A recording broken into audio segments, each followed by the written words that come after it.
a fountain also over there. Okay. Here, as you see, a very big rectangle, which looks like an agora, a marketplace, but there are no shops here, for instance. Okay. They couldn't find any shops around here, so they called this still agora, very similar in every way to agora. They identified it as state agora. This Austerian excavation. That means this was the place for the meeting of the public council. So this is to make it a part of the administration.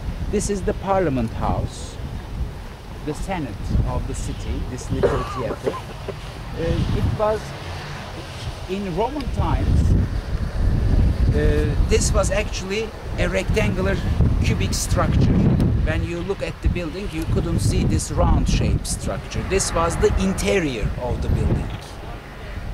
So this was a rectangular structure of the Parliament House. There was the line of columns you see, the columns supporting the roof of a building.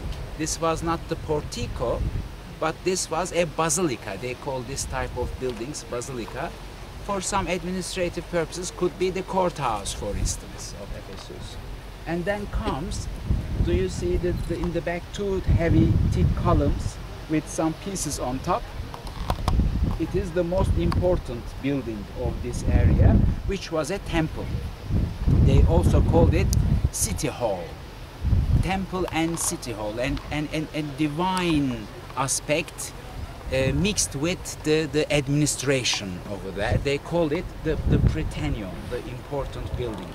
What I am trying to tell you that the type of buildings here are different from the type we are going to find down there. Back to the point we made a while ago on the bus, let's clarify this. We have to use this term to define this city as a Roman city. That means if you go to Rome, you find the same type of structures over there. Okay? This follows a certain cultural tradition here. But the people living here were not Romans. They didn't speak Latin on the street.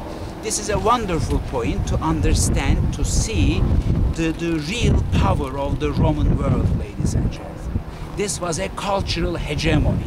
It was not a military hegemony. There were no Roman troops stationed here. There was no Roman army to watch the people here. But still, these people felt themselves as a part of the Roman world. And this was the Roman world, don't forget, from England to Syria. Almost the whole world, right? The whole known world was the Roman Empire. So this is what we mean by Roman city, the cultural hegemony of the Roman world, but not the people here. There were some administrators, governors, and merchants, especially the rich people of the city, were in many cases these Latin origin people who had come here long ago.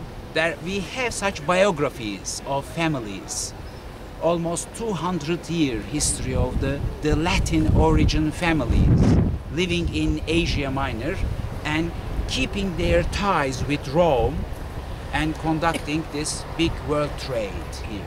But still, this was a Greek-speaking city of the Roman world. There is not one Ephesus.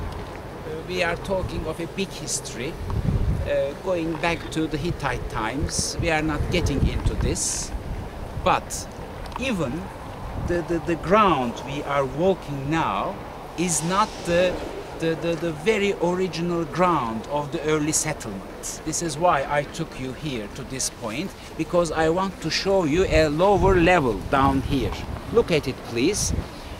You find down here in the pit, come closer,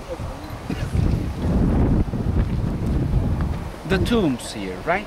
These are the boxes, you see, the tombs. So that means this is, you see, only 1, 2, and 3. Do you see this terracotta one here? 3 tombs, graves here, because they only did the digging here. But if you continue to dig the whole area, you find this big cemetery here.